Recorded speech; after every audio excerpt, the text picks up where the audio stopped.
He was a wealthy man who walked past a beggar woman sitting on the street without a second glance. Then suddenly, his son stopped. The boy's fingers tightened around his father's hand, and he said the words that changed everything. "Dad, that's my mom." The father laughed because his wife had died 5 years ago.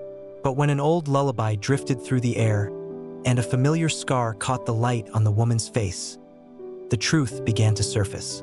This is not just a story of recognition. It is a story of memory, guilt, and a mother who was never truly gone. The Blackstone Hotel glowed like a monument to certainty, its tall glass doors spilling warm gold light onto the pavement as laughter drifted out into the cold night. Men in tailored suits lingered near the entrance, voices loud with confidence and champagne, while women in glittering gowns posed beneath crystal chandeliers for photos that would later be posted, liked, and forgotten. Everything about the place spoke of control, success, and order, the kind of world where nothing truly unexpected was supposed to happen. Brian Blake stepped out onto the marble steps without breaking stride, his phone pressed to his ear, his voice smooth and efficient. "Yes, Monday morning," he said. "I want the revised documents on my desk before 8. No dilas." Beside him walked his son, Leo, a small figure wrapped in a neat coat that still smelled faintly of the hotel's expensive soap. In one hand, Leo clutched a worn plush lion, its fur flattened from years of being held too tightly, its stitched smile faded. The toy looked strangely out of place among polished shoes and luxury cars, like a piece of another life that hadn't been invited to this world. Brian ended the call and slipped the phone into his pocket. "Cars this way," he said, already turning toward the side street where the valet line thinned and the lights dimmed. The moment they left the main road, the air changed. The warmth fell away. The laughter faded behind them, replaced by the distant hum of traffic and the hollow sound of their footsteps echoing off brick walls. Puddles reflected flickering signs from closed shops. The city here felt older, rougher, less forgiving. Leo slowed, not because he was tired, because he heard something. At first it was barely a sound, just a thread of melody carried on the wind, fragile enough that it might have been imagined. But Leo's steps faltered, his fingers tightening around his father's hand as his head tilted slightly, listening. "Musical note, you are my sunshine, my only sunshine." Musical note, the voice was soft, trembling, almost swallowed by the cold. Leo stopped completely. Brian felt the resistance inside, glancing down. "Leo, come on. We're late." But Leo didn't move. His eyes were fixed ahead, wide and unblinking, his small chest rising a little faster than before. Across the street, tucked into the shadow of a shuttered storefront, sat a woman. She was hunched over a broken stroller, its wheels crooked, one side patched with tape. Her coat hung loosely on her thin frame, sleeves frayed at the cuffs.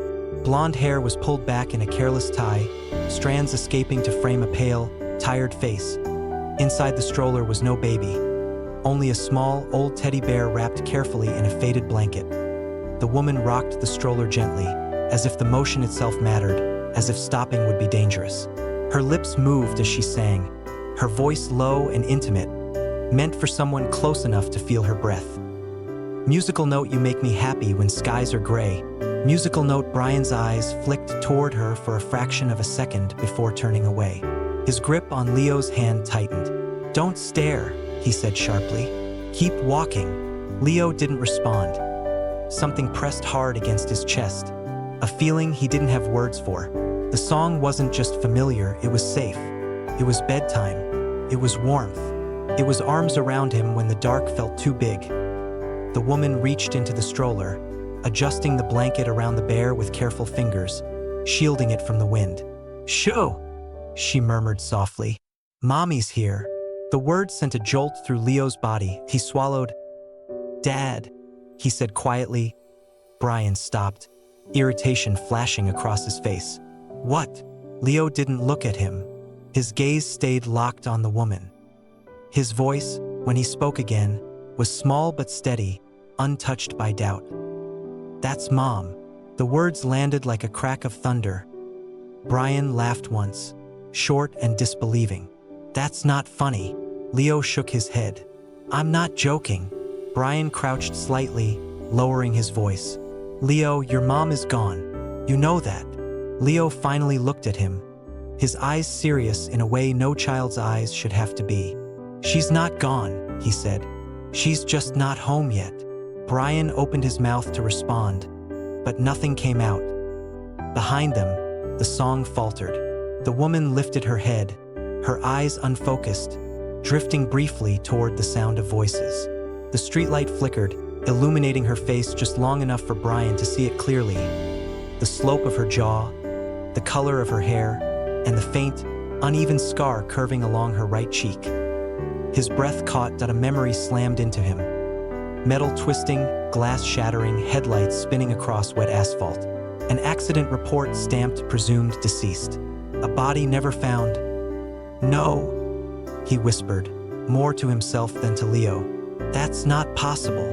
The woman's gaze slid past them as if they were nothing more than passing shadows.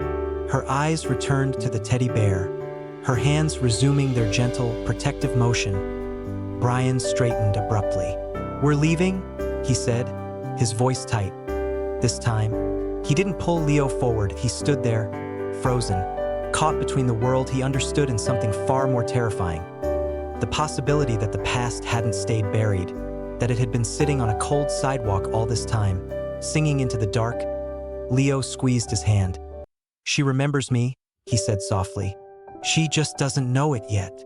Brian stared at the woman, his heart pounding loud enough to drown out the city, and for the first time in 5 years, the certainty he had built his life upon began to fracture somewhere behind him.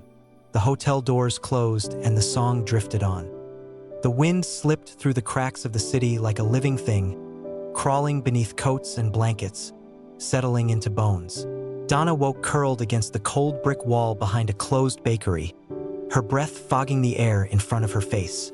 For a moment, she didn't remember where she was. Confusion pressed in softly like fog. Then the ache in her back, the stiffness in her fingers, and the distant rumble of traffic pulled her back into reality. She shifted carefully, instinctively shielding the stroller beside her. "I know, baby," she whispered, her voice barely sound. "It's cold today." Inside the stroller lay the teddy bear, old and threadbare, its button eye cracked, one ear held together by careful stitching done with mismatched thread. Donna adjusted the faded blanket around it with meticulous care, tucking the corners just right, the way she somehow knew she was supposed to. She rocked the stroller gently. That motion mattered, stopping felt wrong. Donna didn't remember when the bear had stopped being a toy and become something else. She only knew that when she held it, the panic quieted, the sharp edges of the world softened.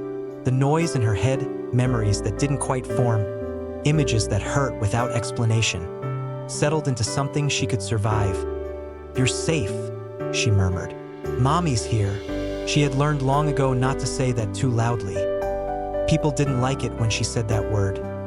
Donna didn't remember much about before. The past existed only in pieces, sensations without stories. A song on the radio that made her chest ache. The smell of baby shampoo that made her throat tighten. The feeling of something warm and heavy resting against her chest, breathing in tiny, steady sighs. She remembered love. Not clearly, but deeply.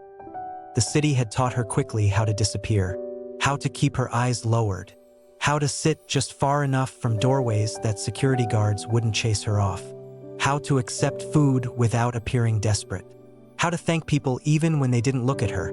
Sometimes strangers dropped coins at her feet. Sometimes they didn't. She never begged. Mothers didn't beg. They waited. They watched. They protected T night. When the city quieted, Donna sang. Not loudly. Never loudly.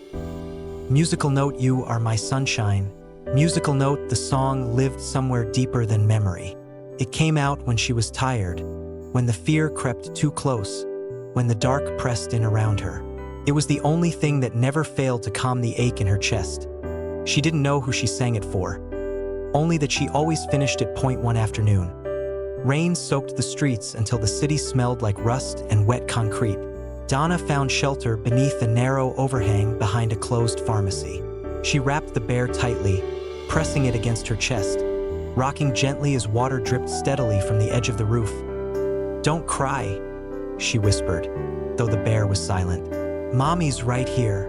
Her voice cracked on the word mommy. She didn't cry often. Crying drew attention, but sometimes the tears came anyway, slipping down her cheeks without permission, soaking into the bear's worn fabric. That night, she dreamed that in the dream, she was warm, really warm. She sat in a small room filled with soft yellow light. A child lay against her chest, tiny fingers curled into her sweater. His hair tickled her chin. She could hear his breathing, slow and steady, like the ocean pulling back from shore. She sang, and he smiled. She woke gasping, heart racing, her arms empty. For a long time, she sat there shaking, rocking the stroller even though she was awake, whispering reassurances she wasn't sure were meant for the bear or for herself. "I didn't lose you," she said over and over. "I wouldn't do that." Donna didn't remember losing anything. She only remembered the pain of having already lost it. Days blurred together. Streets changed. Seasons shifted without ceremony. Donna learned which soup kitchens were kind, which alleyways stayed dry, which bus drivers didn't shout when she sat near the back rocking an empty stroller. Sometimes people stared. Sometimes they whispered, "Crazy, poor thing, drugs." Donna didn't hear most of it. Her world was smaller than that. It was measured in songs and blankets, in the careful protection of something fragile, in the quiet belief that love was still real even if everything else had fallen apart. Then one night, something changed. She was sitting in her usual place near the closed storefront, humming softly when she felt it. An unfamiliar sensation, like being watched in a way that wasn't hostile. She lifted her head. Across the street stood a man and a child. The man was tall, well-dressed, tense in a way that felt brittle. The child was small, bundled against the cold, clutching a toy and staring at her like she was the only thing in the world. Donna's chest tightened painfully. The boy's eyes were familiar, not in recognition that I am feeling. For a moment, she felt dizzy. Her hands trembled against the stroller handle. Something pulled at her, sharp and sudden, like a thread being yanked inside her chest. She looked away. Looking too long at strangers made the feeling worse. She focused on the bear instead, smoothing its fur, grounding herself in the familiar rhythm. But the feeling didn't fade. That night, she couldn't sleep. Every time she closed her eyes, she saw the boy's face, heard his breath, felt the echo of a laugh she couldn't place. She sang until her throat hurt. Musical note, "Please don't take my sunshine away."